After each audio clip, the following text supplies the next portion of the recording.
स्वागत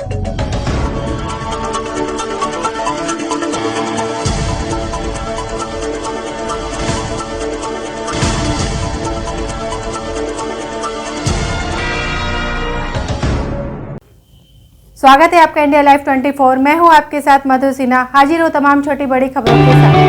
गया शहर के कलेर गांव स्थित जनता दल यूनाइटेड पार्टी के कार्यालय में जदयू जिला अध्यक्ष द्वारिका प्रसाद द्वारा एक प्रेस वार्ता का आयोजन किया गया, जिसमें जदयू के प्रदेश उपाध्यक्ष अनुज कुमार सिंह, जदयू प्रदेश सचिव अभय कुशवाहा, शौकत अली, मीडिया प्रभारी श्रीकांत प्रसाद सहित कई लोग उपस्थित थे।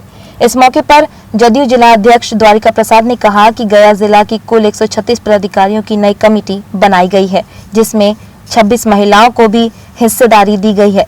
वहीं कार्यकारी कमेटी में 27 उपाध्यक्ष, 34 महासचिव, 32 सचिव, 2 प्रवक्ता, 1 कोषाध्यक्ष एवं 39 विशेष आमंत्रित सदस्य बनाए गए हैं। उन्होंने कहा कि नई कमेटी को दिशा निर्देश दिया गया है कि संगठन को मजबूत करते हुए सरकार की योजनाओं को जन जन तक पहुंचाएं। साथ ही सरकार की लाभकारी योजनाओं का भी लाभ समाज के अंतिम पायदान तक रहने वाले व्यक्ति को भी मिले। इसके लिए हमेशा प्रयासरत रहें। आने वाले त्रिस्तरीय पंचायत चुनाव में भी कमेटी के नए पदाधिकारियों पर विशेष जिम्मेदारी सौंपी गई है। उन्होंने कहा कि सभी पदाधिकारियों को निर्देश दिया गया है कि जन समस्याओं को निपटाने में ज्यादा से ज्यादा समय दें। साथ ही कार्यकर्ताओं को भी जो समस्या है उसके समाधान के लिए हमेशा प्रयासरत रहें। वहीं जदयू प्रदेश सचिव अजय कुशवाहा ने कहा कि त्रिस्तरीय पंचायत चुनाव में मुख्यमंत्री नीतीश कुमार द्वारा 50% महिलाओं की भागीदारी दी गई। यही वजह है कि आज जिला परिषद से लेकर मुखिया एवं अन्य कई पदों पर महिलाएं विराजमान हैं और पूरी ईमानदारी के साथ अपने कार्य का निर्वहन कर रही हैं। जनप्रतिनिधियों को भी मुख्यमंत्री नीतीश कुमार ने आगे लाने का काम किया। आज अति पिछड़ा, अनुसूचित जनजाति से लेकर विभिन्न वर्गों के लोग पंचायत चुनाव जीत कर आए हैं, जो जनता के बीच कार्य कर रहे हैं। युवाओं के लिए मुख्यमंत्री नीतीश कुमार द्वारा उद्यमी योजना दी गई, जिसका लाभ समाज के सभी वर्गों के युवाओं को मिल रहा है और युवा रोजगार की ओर अग्रसर है। उन्होंने कहा कि आने वाले पंचायत चुनाव में भी कमेटी के नए पदाधिकारियों के ऊपर बड़ी जिम्मेदारी होगी, जो इस चुनाव में अपनी अहम भूमिका निभाएंगे और मुख्यमंत्री द्वारा जनहित में जारी विभिन्न योजनाओं का लाभ आम आवाम तक पहुँचाने का कार्य करेंगे।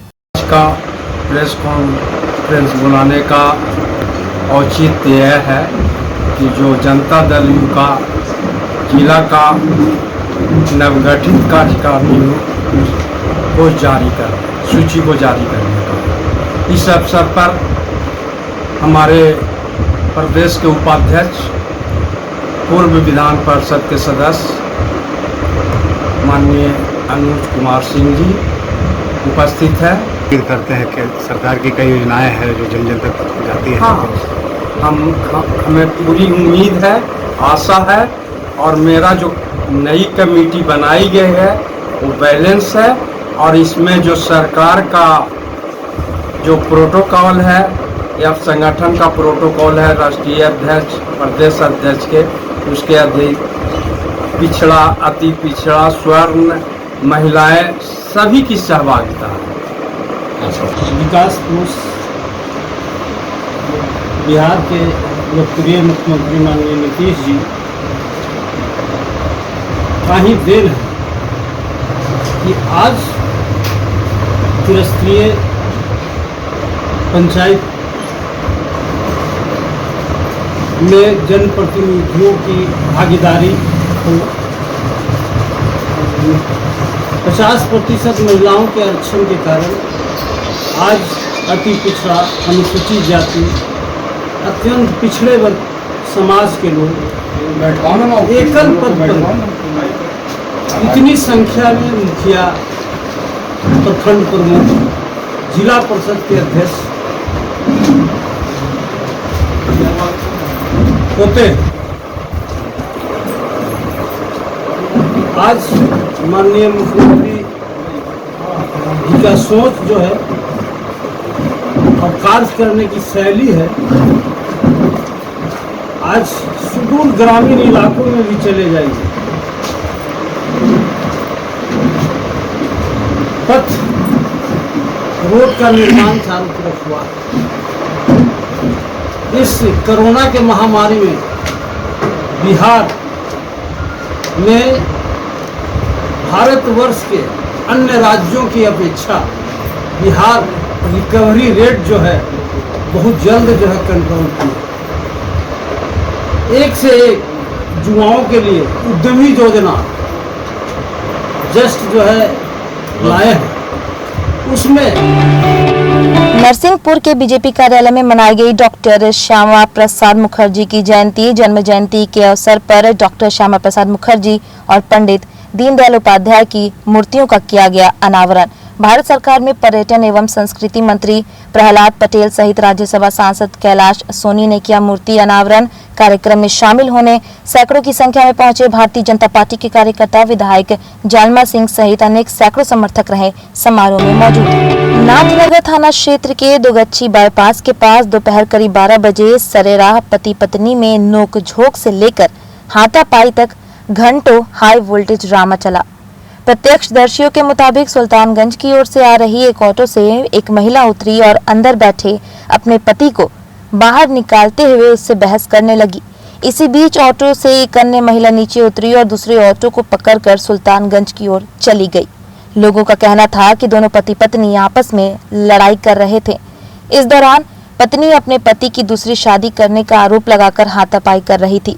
मौके पर साहिबगंज कुमार टोली निवासी गणेश पंडित की बेटी बबीता देवी का कहना था कि करीब 17 साल पहले उसकी अलीगंज निवासी सूरज पंडित के पुत्र आशीष पंडित से हिंदू रीति रिवाज से शादी हुई थी, लेकिन उन्हें कोई बच्चा नहीं होने पर 5 साल पूर्व एक लड़की को गोद लिया था और अब एक लड़की को गोद लेने वाली थी। इसी बीच सुबह पति व परिवार के अन्य लोगों के साथ वे लोग मुंगेर जिले के तारापुर अवस्थित तेलडीहा दुर्गा मंदिर में पूजा करने गए थे। वहां से पूजा कर लौटने के दौरान बीच रास्ते में पता चला कि चोरी छिपे सुल्तानगंज की रहने वाली एक लड़की जो कि ऑटो में ही बैठी थी, उससे पति ने दूसरी शादी कर ली है। इसके बाद दोगच्छी बाईपास के समीप उसने ऑटो रुकवाया और पति व महिला से पूछा तो बात सच निकली, लेकिन तब तक विवाद बढ़ते देख दूसरी महिला किसी दूसरे ऑटो से सुल्तानगंज की ओर अपने घर के लिए निकल गई। वहीं पति का कहना था कि बच्चा नहीं होने के कारण पत्नी ही दूसरी शादी का दबाव बना रही थी, जिस कारण उसने दूसरी शादी की है। हालांकि पहली पत्नी ने अपनी ननद पर उसके पति को बहकाकर दूसरी शादी करवाने का आरोप भी लगाया है। करीब 2 घंटे तक चले हाई वोल्टेज ड्रामे के बाद दोनों पक्ष ऑटो पर सवार होकर साहिबगंज स्थित अपने घर के लिए निकल गए। वहीं पहली पत्नी का कहना था कि अगर घर में विवाद नहीं सुलझा तो थाने में रिपोर्ट दर्ज कराएगी। गुमला राज्य में सरकारी कामकाज बेहतर तरीके से चल सके, इसके लिए विभाग ने संबंधित जिला में कार्यालय भवन का निर्माण भी कराया है। वहीं दूसरी ओर विभाग की लापरवाही और उदासीनता के कारण कई विभाग के कर्मचारी अब जान को जोखिम में डालकर ड्यूटी करने को मजबूर हैं। मामला जिला मुख्यालय के समाहरणालय विकास भवन परिसर में स्थित जिला खनन कार्यालय, ग्रामीण विशेष प्रमंडल और कल्याण विभाग का कार्यालय चल रहा है, जहां लगभग 100 की संख्या में कर्मचारी अपनी जान की परवाह न करते हुए वर्षों पुरानी और जर्जर भवन कार्यालय में ड्यूटी करने को मजबूर हैं। यहाँ 3-4 कार्यालय अवस्थित हैं। लगभग 50 से 60 कर्मचारी रोज यहाँ कार्यरत रहते हैं। आप मकान की हालत देख ही सकते हैं, काफ़ी जर्जर हो चुकी है। रोज कर्मचारी यहाँ अपने कर्मचारी का खतरा बना हुआ है। अपने जान को लेके अपने हाथों में लेकर लोग कर्मचारी काम कर रहे हैं। हमारे पदाधिकारी द्वारा प्रशासन को सूचना दी गई है, लिखित सूचना दी गई, परंतु उस तरह से अभी कोई कार्रवाई नहीं हुई है।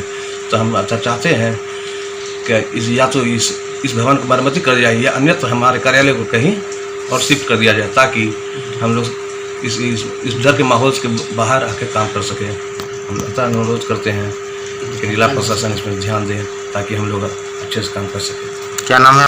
हम लोग को ये इस बिल्डिंग में 2 विभाग का 2 विभाग चलता है। जो बिल्डिंग देखने से तो पता चलता है ये काफ़ी खंडम हो चुका है। ये कभी भी कुछ भी हादसा हो सकता है इसमें। या इधर देखिए, इधर का छत भी मतलब ढह रहा है उसका। हम लोग तो यही चाह रहे हैं, हम लोग जल्द से जल्द एक नया ऑफिस उपलब्ध करें। खतरे के नोट पर काम करें, कभी भी कुछ भी हो सकता है। बता दें कि वर्षों पुरानी निर्मित भवन जर्जर हो गई है और इस भवन में 3 महत्वपूर्ण कार्यालय चल रहा है, जिसमें सैकड़ों की संख्या में मौत का आशियाना बने इस भवन में कर्मचारी काम करने को मजबूर हैं। वहीं कर्मचारी ने विभाग और जिले के उपायुक्त से गुहार भी लगाई है। बरसात के दिनों में भवन काफी लीकेज करता है। फिलहाल विभाग की ओर से अभी तक कोई कदम नहीं उठाया गया है कि ये खनन विभाग राजस्व संग्रहण का एक मुख्य कार्यालय है। यहाँ पर कोई ऐसा सुख सुविधा उपलब्ध नहीं है जो संसाधनों का उपयोग किया जा सके। सबसे बड़ी चीज़ है कि यहाँ पर एक बाथरूम तक पानी का आपूर्ति भी नहीं है। ऐसी स्थिति में लोगों को काफ़ी दिक्कत, और हम लोगों को खासकर कार्यालय छोड़कर बाहर जाना बहुत मुश्किल सा प्रतीत होता है।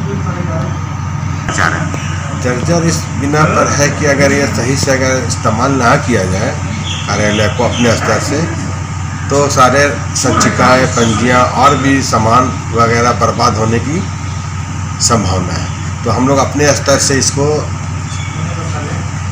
रखते हैं और जो भी इस्तेमाल का चीज़ है उसको तरीके से व्यवहार में लाते हैं। हम लोगों को अगर जिला प्रशासन से थोड़ा सा मदद मिल जाए तो हम लोग कार्यालय को दूसरी जगह पर ले जाएंगे और अपने सुविधा अनुसार काम करेंगे। माने खतरा के निशान पर आप काम कर रहे हैं, यही ना? खतरे के निशान के नहीं, खतरे के नोक पर हम लोग बैठ के काम कर रहे हैं। बहरहाल जो भी कर्मचारी अपनी जान को जोखिम में डालकर काम कर रहे हैं, इस तस्वीर से साफ तौर पर आप देख सकते हैं विभाग को जल्द से जल्द भवन को ठीक कराने की जरूरत है, नहीं तो कभी भी बड़ी दुर्घटना घट सकती है जिसमें विभाग को बड़ी क्षति उठानी पड़ सकती है। विगत 4-5 माह से धान संग्रहण केंद्रों में काम करने वाले मजदूरों को नहीं मिल पा रहा वेतन। परेशान मजदूर गुहार लगाने पहुंचे कलेक्टर के पास।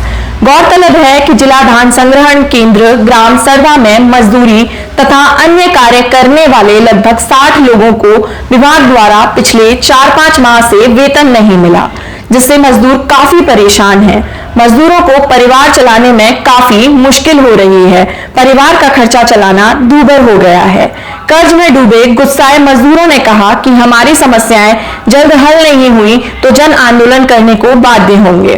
धान संग्रहण केंद्र लिंजवाड़ा सरदा में काम करतन हमारे मन के विगत 4 महीना से पेमेंट और आज दिनांक तक हमारे मन के 4 महीना हो चुके हैं, पेमेंट नहीं दे गए है। और ओकर बाद विगत ओकर महीने पहले 4 महीना के पेमेंट में 9280 रुपये प्रत्येक आदमी के कटौती करके पेमेंट दे गए है। और आज तक के हमारे मन के 4 महीना हो गए, हमारे मन की स्थिति बहुत गंभीर हो चुके हैं। एकर प्रति हमन कलेक्टर महोदय मेरे गुहार लगा बर आ रहे हैं कि महोदय जी हमारे मन के पेमेंट दिवा दो। हमारे घर के स्थिति है बहुत ख़राब हो चुके हैं और 4-4 महीना कहाँ से कहाँ हमन करबो, कर्जा बोड़ी इतनी हो गए। एकर प्रति हमन बार बार कलेक्टर ऑफिस आतन तो हमारे मन के कोई गुहार ला नहीं सुनत है। अब एकर बाद हमन अब सोचत हन कि सब जगह हमन एक आवेदन देबो और आवेदन दे के बाद थाना में भी देबो, कलेक्टर महोदय भी देबो, SDM ला देबो। एकर बाद हमन सोचत हन कि कोबिया भाटा चौक में फुल चक्का जाम करे के तैयारी करत हन। एक यत्के करके मैं अपन ये करत हूँ। चलो ठीक, चले कहा था हम लोग सभी लोग सरदा लिंजवाड़ा धान संग्रहण केंद्र के कर्मचारी हैं। तो विगत 4 महीनों से हम लोगों का पेमेंट का भुगतान नहीं हुआ है और पिछले मंथ में जो है नवंबर, दिसंबर, जनवरी, फरवरी में 9280 रुपये की कटौती की गई थी। और विकट जो कोरोना काल के चलते 4 महीने से पेमेंट का भुगतान अलग नहीं हुआ है। और साथ ही सीजनेबल काम होता है, वहाँ 4 से 6 महीने काम करने के बाद आधे लोगों को बैठा दिया जाता है। उस स्थिति में यहाँ अभी तक का पेमेंट का भुगतान ना होना और अधिकारियों से गुहार लगाने पर दो बार हो चुका है, अभी तक कोई संतोषजनक जवाब उनसे नहीं मिल पाया है। तो मैं यही चाहूँगा कि सभी कर्मचारियों को ये हड़ताल ना करना पड़े। इसके लिए हम लोगों को जल्द से 1-2 दिन में पेमेंट का भुगतान किया जाए, अन्यथा हम लोग सीधे रोड पे आकर के चक्का जाम करने के लिए विवश हैं। बहुत बढ़िया, सार्थक बात, बहुत बढ़िया। कटिहार नगर थाना क्षेत्र के 3 गछिया बाजार समिति में मंगलवार को कटिहार SDM शंकर शरण ओमी ने कालाबाजारी के लिए रखे गए अनाज की कालाबाजारी का पर्दाफाश किया है। सबसे बड़ी बात यह है कि अनाज की कालाबाजारी करने वाले लोगों ने बाजार समिति के अंदर रखे पुरानी खंडहर बस को ही अपना गोदाम बना रखा था। कटिहार SDM ने बताया कि गुप्त सूचना मिली थी कि पुराने खंडहर बस को कालाबाजारी करने वालों ने गोदाम बनाया हुआ है। इसी सूचना पर छापेमारी करते हुए सैकड़ों बोरा अनाज को जब्त किया गया है। वहीं उन्होंने कहा कि अनाज की कालाबाजारी करने वालों को बख्शा नहीं जाएगा। सूत्रों के मुताबिक ये अनाज 3 गछिया के ही कार्तिक शर्मा नामक व्यक्ति का है।